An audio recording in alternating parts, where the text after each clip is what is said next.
And at 11 minutes past 9, now we go to our top story, and we look at what's happening in the Middle East, the map of the Middle East being redrawn by fire and regional fallout. What began as targeted US-Israeli strikes on Iran has now transformed into a sprawling regional conflagration that shows no signs of slowing down, with over 500 locations struck across 153 Iranian cities. Tehran is no longer just aiming at military targets.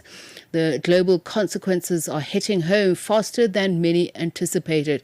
For a look at whether this is the beginning of a total regional collapse and if there is still a path to the exit ramp, diplomacy, if at all, we are joined now by Mitchell Plitnick, a Middle East political analyst, to focus on the Israel-Iran dynamics, what is happening at the moment. A very good evening to you, and thank you so much for speaking to us.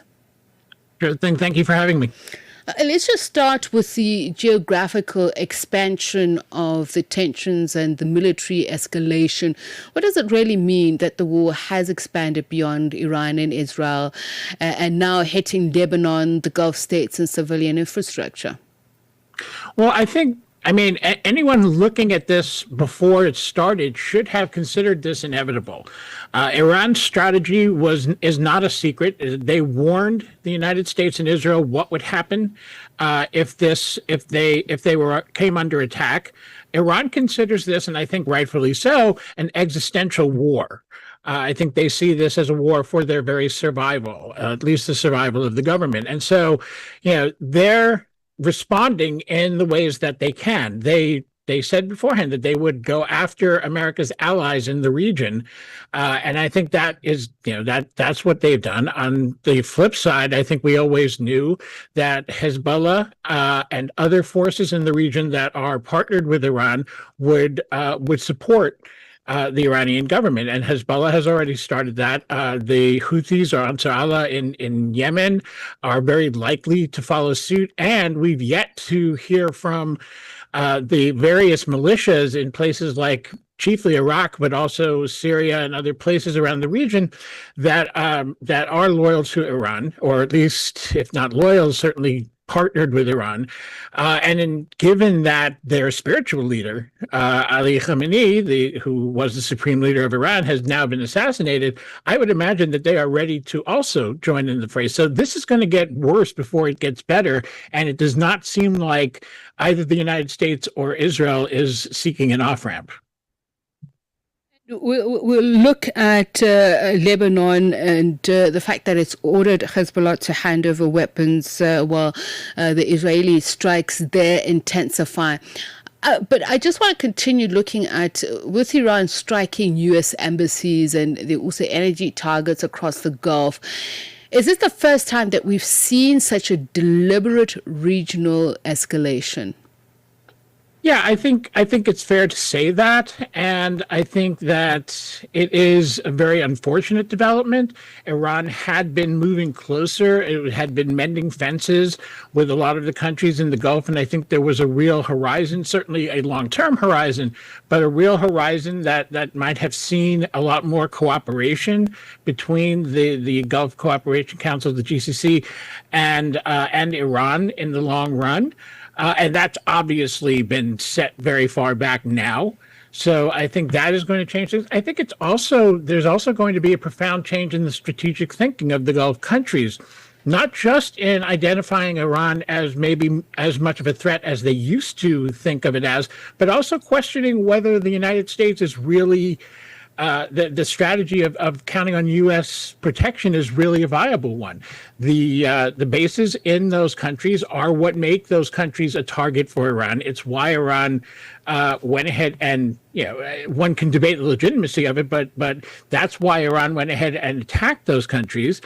And I think those countries are also noticing that the United States has moved largely to protect their own bases and to protect Israel, and has done comparatively little to protect the Gulf countries. They've done something. I'm not trying to say they've done nothing, but compared to what they've done to try to protect Israel, which is obviously farther away, it has not been as much. And I'm thinking that when the smoke clears, which may be a while, but when the smoke clears, I think those countries are going to reconsider their strategic alliances. And you spoke about Iran's regional position and how it's viewed. And I'm just wondering, with Iran also hitting airports, ports, civilian infrastructure in the surrounding areas, how capable are Gulf states like Qatar,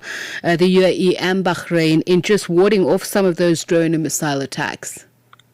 Well, they do have the weapons provided them by the United States. They have they have defensive weapons, and they have actually intercepted quite a few Iranian missiles and drones. So, they're certainly not helpless. On the other hand, they are limited. They only have a certain amount. They have to be economical in how they use them. They can't just shoot them into the air at a furious clip because they'll run out. So I think that their vulnerability is real, and I think again that comes back to why is Iran doing this? Iran's calculation, and again, you hate to talk about it in such cold terms, but they're not wrong in saying if they want to survive, they have got to raise the cost of attacking them to the United States and to Israel. And the way they're going to do that is by attacking American allies. They can't win a straight up fight with the U.S. or with Israel, but they can make the cost of that war higher by attacking the other Gulf countries, by closing the Straits of Hormuz and essentially sending the global economy into crisis eventually if this goes on long enough. And we'll look at the economic aspects in just a moment, but I want to go back to, as we mentioned, that Lebanon has made the demand that Hezbollah needs to disarm. But how do you anticipate Hezbollah will then respond to this? And as you mentioned, as allies of Iran, how would they then escalate? I think Hezbollah certainly does not have the capacity that it had a year and a half ago before their own intense conflict with Israel. And I think you're seeing really, for the most part, what Hezbollah right now is capable of doing. They may have agents within other countries that may take their own initiatives or launch attacks. But I think this is most of what you're going to see from them. And Hezbollah is doing this at a great cost to themselves, because while the Lebanese government is not really capable of forcing Hezbollah to disarm, this action drags Lebanon into this war, a war that most Lebanese do not want to be involved in. They may sympathize with the people of Iran, but they do not want to be involved in this war. And Hezbollah unilaterally made the decision to involve them. So this is going to make Hezbollah even more unpopular in Lebanon. So they have to be, I think, very careful about how they proceed. Constant escalation is only going to make things worse for them. Ultimately, they are a Lebanese organization, and they are getting more and more unpopular in their own country. And just the fact that there are civilian casualties that are mounting not only in Iran, but in Lebanon and the UAE. You mentioned the issue of the strategic calculus for all sides, but what about the optics? I'm sorry, what about the optics of the fact that there are civilian casualties, and that's not only in Iran, but in Lebanon and the UAE? Sure. The optics are bad for everyone, I think. Certainly they are bad in the Gulf countries, in the UAE and other Gulf countries. That makes Iran look worse. There are, obviously, the killing of civilians is intolerable for everyone. But the war started, right, with a joint U.S.-Israeli strike that killed over 150 schoolgirls in Iran. So I think right now, I think when we're examining the optics, why, everybody in each country will dislike the other side, the side that's bombing them. But I think for the rest of the world, the U.S. and Israel are not coming off looking great here. And they are coming off looking, I think, even worse than Iran in this circumstance. So if we're just talking about that optics in that sense, I think the war has not gone well for the U.S. and Israel. It has started, it started off in a really bad place. They've also bombed a football stadium. They bombed a hospital. And, of course, in Israel, a synagogue was bombed by Iran. So this is warfare now in the 20th century, where it's not happening on the ground, and when you're doing it from the air, civilian sites are going to get hit. It is inevitable, even with the most precise weapons. Certainly, with less precise ones, which both, but certainly Iran has to lean on to some degree, because they have a limited amount of the most precise weapons and the most powerful weapons that they have.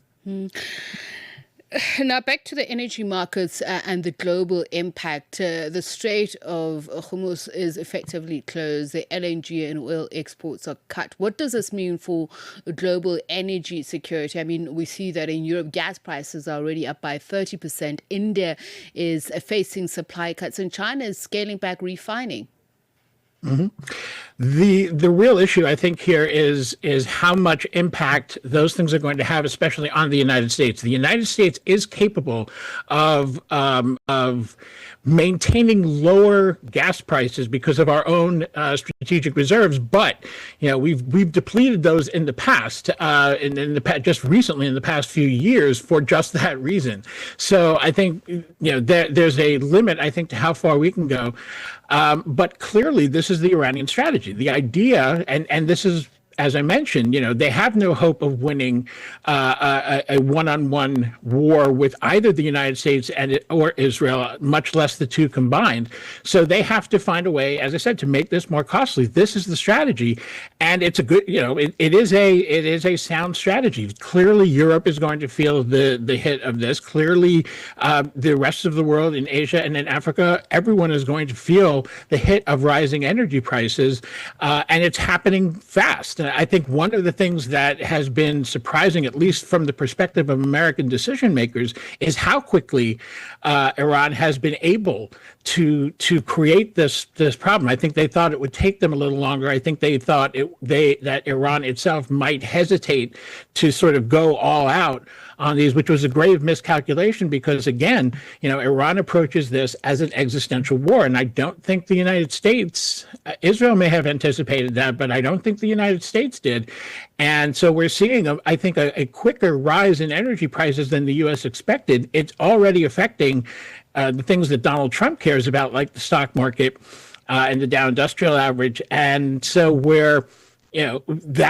it's a question of how long he's willing to weather that, given that his bungling of the American economy has already cost him considerable support among his base here at home. And just with the added effect of disruptions in global inflation, which is highly likely, obviously, could that trigger a long-term geopolitical alignment, particularly between the US, the Middle East and Asia, but also impact on energy policies in some of these strategic countries? And I'm also thinking about the domestic politics in the US. What would Congress, for instance, want to push for as a result? I think Congress remains more or less supportive of the war effort, but that support is very shaky. There is definitely dissent. Many Democrats disagree with the decision. Too many of them do so on technical grounds, which means if the technical issues are cleared up and they actually get to decide war or not war, too many of them, I think, will go over to the yes to war side. But having said that, as the economy gets hit harder and harder, more and more dissent will grow. According to the latest poll, only about 1 in 4 Americans support this war. So I think, domestically, I think the Trump administration is on shaky ground. But unfortunately, the Trump administration especially this time around, has shown itself not to be very responsive to public opinion. Now, global opinion, especially global opinion, the opinion of the people that Trump respects, which are generally the wealthy corporations and a few heads of state, those people are going to get more and more concerned as this drags on. I don't see this coming out in favor of the United States. For all the support that we've heard from Europe and other places, I think they are wise enough to understand that, for whatever reason that they're voicing their public support in private, they have to understand that this was a very reckless decision, one that the United States took without considering the effects on its partners in the Gulf, let alone its allies around the world. So I think if we're going to see a realignment, what I think we're going to see going forward is less reliance on the United States, less empowering of the United States, and new ways for Europe and the Arab world as well to find ways to act independently of the United States, so that the United States, while it will always be a key partner, a key market, a key source of military support, will have less leverage. Mitchell, thank you so much for speaking to us and sharing your insights. Mitchell Plitnick is a Middle East political analyst, giving us his views on the latest developments on what is happening in the Middle East at the moment. It brings the time to 27 minutes past 9.